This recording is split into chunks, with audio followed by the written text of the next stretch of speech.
Fangwa, je vais vous dire ce que j'en pense. Un individu sans foi ni loi s'est tristement distingué dimanche dernier sur un plateau de télévision de ce pays par une grosse dérive langagière à l'endroit d'un grand nationaliste camerounais qu'il a qualifié de grand bandit. Ignore que la loi numéro 91, barre 022 du 16 décembre 1991 portant réhabilitation de certaines figures de l'histoire du Cameroun a été nommément cité. Il est cité, Ernest Ouandi a été cité dans cette loi.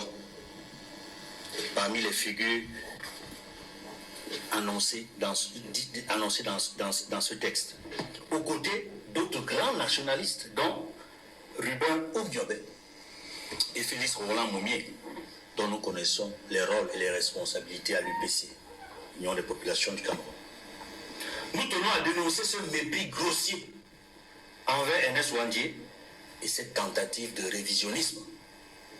Cette façon de travestir la vérité historique est grave et inacceptable.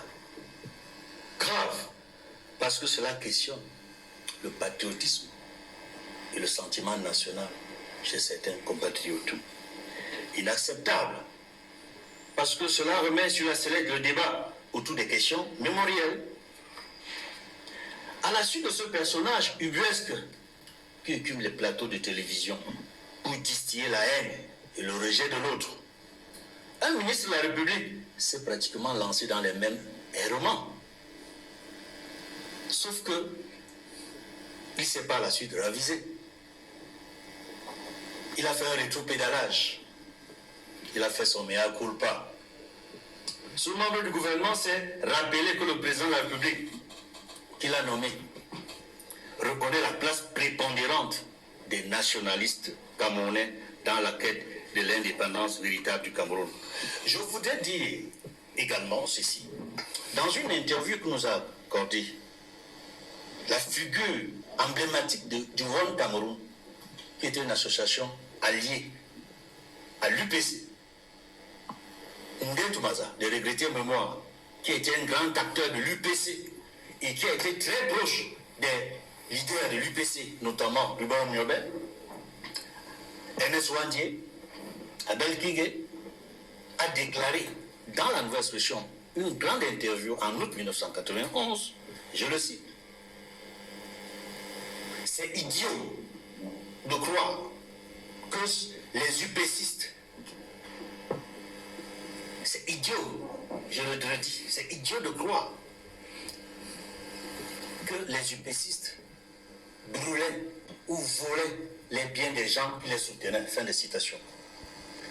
Parce qu'effectivement, il détaille dans cet entretien de Toumaza, vous ne pouvez pas être UPCiste, vouloir le bien des Camerounais, lutter contre le colonisateur et détruire, voler les biens des planteurs qui vous soutiennent dans votre lutte contre le colon. Et voilà la bêtise qu'a voulu faire croire un homme politique dont je ne peux même pas citer le nom, parce que ce serait indécent et manquer de respect aux téléspectateurs qui nous écoutent. L'UPC a eu de grands leaders. L'UPC a des militants et sympathisants qui ont donné leur vie pour la nation. Ils sont allés jusqu'au sacrifice suprême. Ernest Ouandi a été jugé dans une parodie de procès. Et je rappelle qu'il n'a pas été arrêté. Il s'est livré lui-même. Il s'est livré lui-même. En août 70, il a été jugé. En décembre, de décembre à janvier 71.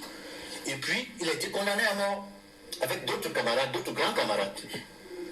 Et exécuté sur la place publique à Bafoussam le 15 janvier 1971 avec deux de ses lieutenants, Fossi Raphaël et Tabou Gabriel, alias Wambo le Courant. Et je rappelle que le jour de son exécution, il a refusé qu'on lui mette un bandage sur les yeux. Donc il affrontait face à face les soldats chargés de l'exécuter. Il avait toujours ce sourire. Il a dit, allez dire à mon épouse et à mes enfants que je n'ai pas trahi.